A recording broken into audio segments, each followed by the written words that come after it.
খাবার বানাও, খাবার খাও, আবার খাবার বানাও, আবার খাবার খাও, সকালে খাও, দুপুরে খাও, রাতে খাও, তারপরে কাপড় একটা পরো, নোংরা হলে খোলো, আবার কাপড় পরো, আবার খোলো, আবার ধোও, আবার কাপড় পরো, আবার খোলো, আবার ধোও। মানে কী রে ভাই, এটি কেমন জীবন? তারপরে হচ্ছে দিনে 3, 4, 5 ঘন্টা খাবার বানাও, সেই বাসন কুসন ধোও, তারপরে হচ্ছে ওয়াশিং মেশিনে যায় কাপড় চোপড় আবার ভিজাও, আবার ধোও, তারপরে হচ্ছে ঘরের সব কাজ কাম, এই ধোয়া পোছা লেপা মোছা করার পর দিনে একবার হয়তো কাগজ কলম নেই। কী জন্য নেই কাগজ কলম? দুধওয়ালাকে কত টাকা দিতে হবে, তারপরে হচ্ছে লন্ড্রিওয়ালাকে কত টাকা দিতে হবে। মানে জীবনে পড়ালেখা করছি, সে পড়ালেখার তো মানে কিছুটা তো কাজে আসে। কিরে ভাই, জীবনে কি আমরা মেয়ে মানুষের শুধু এই কাম? খাবার বানাও, খাবার খাও, কাপড় পরো, কাপড় দৌ। হ্যাঁ, মানে বিয়ে করা মানে কি বাড়িতে বউ আসছে মানে? কে রে ভাই, বিয়ের আগে তোর কাপড় কে দিছে? হ্যাঁ, সবচেয়ে বড় কথা হচ্ছে, আমার কথা হচ্ছে অবশ্যই আমি পরিবারের জন্য খাবার বানাবো, আমরা মেয়েরা খাবার বানাবো, আমিও খাবো, সবাই খাবে। কিন্তু যার যার কাপড় শেষে ধুবে, যার যার ঘর শেষে গোছাবে, যার যার নিজের কাজ সে নিজে নিজে করবে, যার যার ঘর শেষে মুছবে, যার যার ঘর শেষে পরিষ্কার করবে, সবার বাড়ির সবার রুমের ফ্যান শেষে পরিষ্কার করবে। কিন্তু তা না,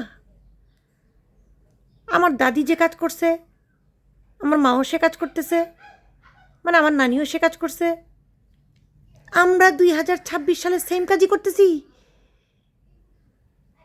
হ্যাঁ, কেন রে ভাই, জিনিসটা কেমন চুদলিং প হয়ে গেল না? মানে আগে না হয় মেয়েদের কাছে চাকরি ছিল না, মেয়েরা অসহায় ছিল, মানে কে খাওয়াবে কে পড়বে, সেই জন্য মেয়েরা স্বামীর অত্যাচার পরিবারের অত্যাচার সহ্য করে কাজের বিটির মতো কাজ করছে।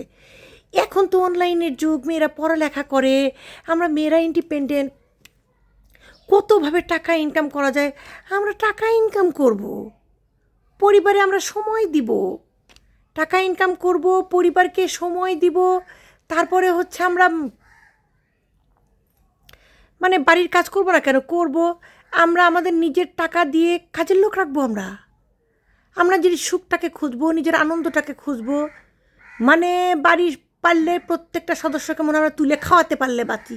কিরে ভাই, হ্যাঁ, হেসো না বন্ধুরা, হেসো না, হাসার কিছু না এখানে। মানে একবার চিন্তা করো না, এখন কি এটা চেঞ্জ করা যাবে? করা যাবে না, অবশ্যই করা যাবে। নিজে যখন অর্থ ইনকাম করবা, তখন তোমার স্বামী তোমাকে 10টা কথা বলতে 10বার চিন্তা করবে। আমরা কি করি, বাবা মা কয় ভালো করে পড়ালেখা কর, ইচ্ছা মতো পড়ালেখা করে ভালো ভালো রেজাল্ট করে ডিগ্রি নিয়ে মনে করো যে ইঞ্জিনিয়ারিং করে সব কিছু পড়ে শেষে বাসন মাজি। হ্যাঁ, বাসন মাজি, কাপড় ধুই। আবার অনেকে ইঞ্জিনিয়ারিং বা চাকরি করেও বাসায় এসে বাসন মাজে, কাপড় কেড়ে।